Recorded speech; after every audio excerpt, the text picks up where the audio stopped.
What's up, everybody? Still in Matthew here, and I have been going through, there are some points where people try to test Jesus. And in those moments, I think they're great, right? It's like a smackdown. Because Jesus' responses are just focused. Like the edge of a sword. Like the edge of a sword.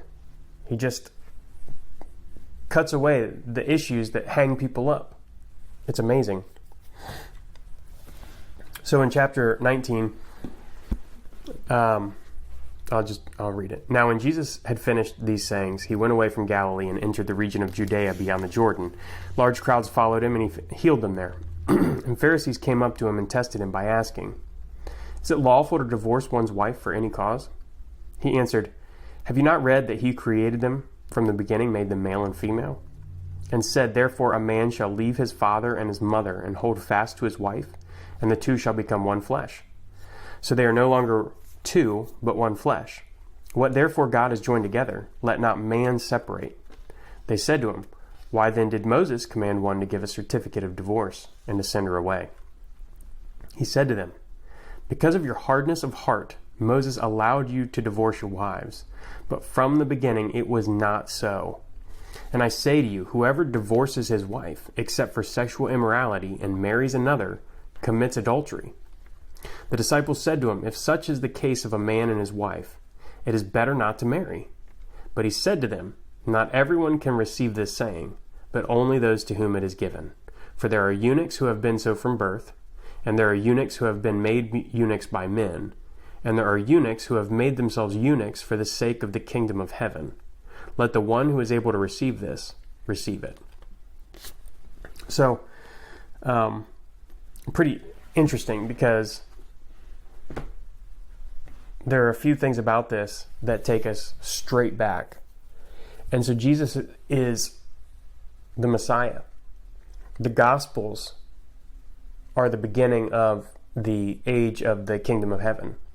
The church building phase happens after the Gospels in the New Testament. Like, in this point in history, the Pharisees, to hold them up, they're saying, well, let's see, because this is how we understand things. And Jesus takes it straight back to Genesis and says, have you not, what does he say? Have you not read that he who created them from the beginning made them male and female, and said, therefore a man shall leave his father and his mother and hold fast to his wife? So he takes it all the way back to Genesis, all the way back to the created order. And I think what's happening, and I'd be interested in people's thoughts on this, but when God spoke light into existence, that light that was created was also the law, was also the created order. Like, it's woven into the very nature of the fabric of the creation.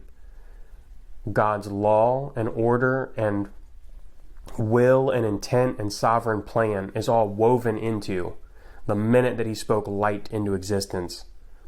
It's woven in from the beginning.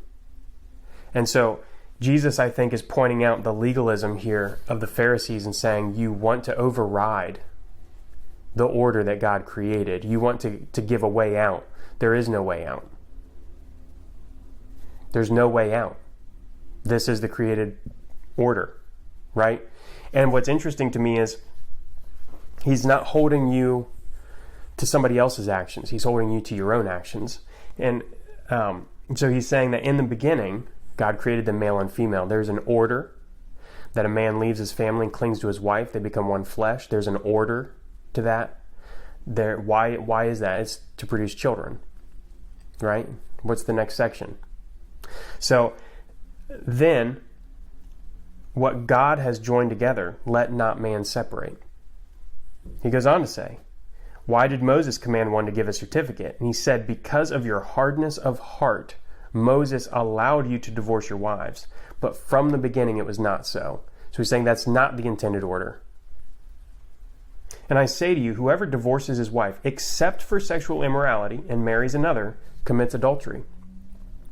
So he even says, this idea of you being in a horrible relationship doesn't have to, like, it's not marriage for the sake of this. If your spouse is not being moral, then there's an out there because you're not in control of that other person. They're not living up to the bargain. It is an agreement between you and your spouse and God. And so I think that's interesting that there's that out, that you're not in control of the other person, that you're not supposed to stay in a quote unquote toxic relationship, an abusive relationship, right? Like, let's just use the old school terms. If you're in an abusive relationship, does God expect you to stay? No, not at all. This is not an out for an abusive, immoral relationship. That's not what this is. But it's also saying that you made a commitment between your spouse and God to make this thing work.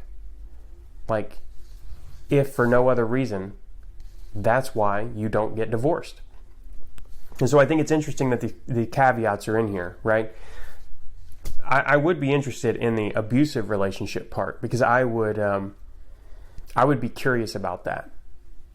What people think, because it doesn't specifically spell that out. It specifically spells out sexual immorality. But I would say that an abusive relationship would be the same thing. But anyway, the disciples said to him, right, if such is the case of a man with his wife, it is better not to marry. But he said to them, not everyone can receive this saying, right? So then he's saying, marriage is a responsibility. It's a contract. It's a covenant between you, somebody else, and God. It's not to be taken lightly, right? There's a created order to it. We used to have a lot of wisdom around this, and that wisdom over the past 50, 70 years has been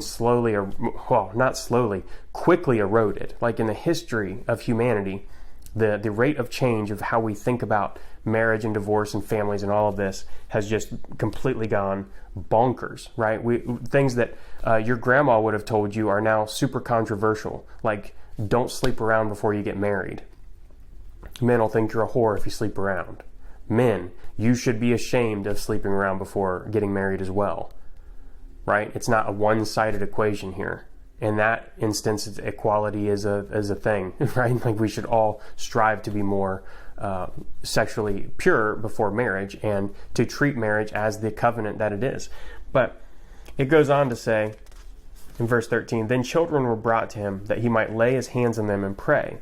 The disciples rebuked the people, but Jesus said, let the little children come to me. Do not hinder them, for to such belongs the kingdom of heaven. And he laid his hands on them and went away. Now, there are a few things here. It says, such as these belongs to the kingdom of heaven. So there have been a few times where Jesus compares people's attitudes to children and says that children will inherit the kingdom of God. If you become like children, right? But that doesn't mean that we're born inherently good. I've seen this used to say that children are just good and we just need to let them be children and children can show us. That's garbage. Children are spiteful, they are resentful, they have bad attitudes all the time. Like anybody that's been around kids all day knows that children need to be molded into good people. They have that in them. They certainly do. But children are also humble. They're also dependent. They also recognize dependence most of the time. They're loving and appreciative of the support that you give them. And so I think it's an interesting thing to look at this, because right after the teaching about divorce, he's saying, remember, the point of marriage, one of the points of marriage is procreation, to have more children, right? To bring up children. And Jesus is reminding the disciples here that children are not a hindrance, that children are a blessing, right? And so I think that's interesting that that's right after that section. So that's where we're going to end it for today. So we're into chapter 19 of Matthew. It's been going great. Like and subscribe to catch all these videos as they come out. I love it. I appreciate it. Thank you.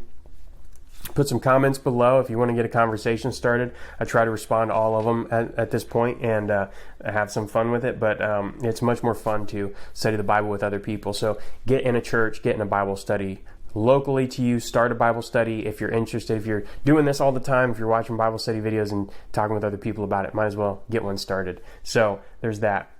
And I will catch you in the next video. All right, peace.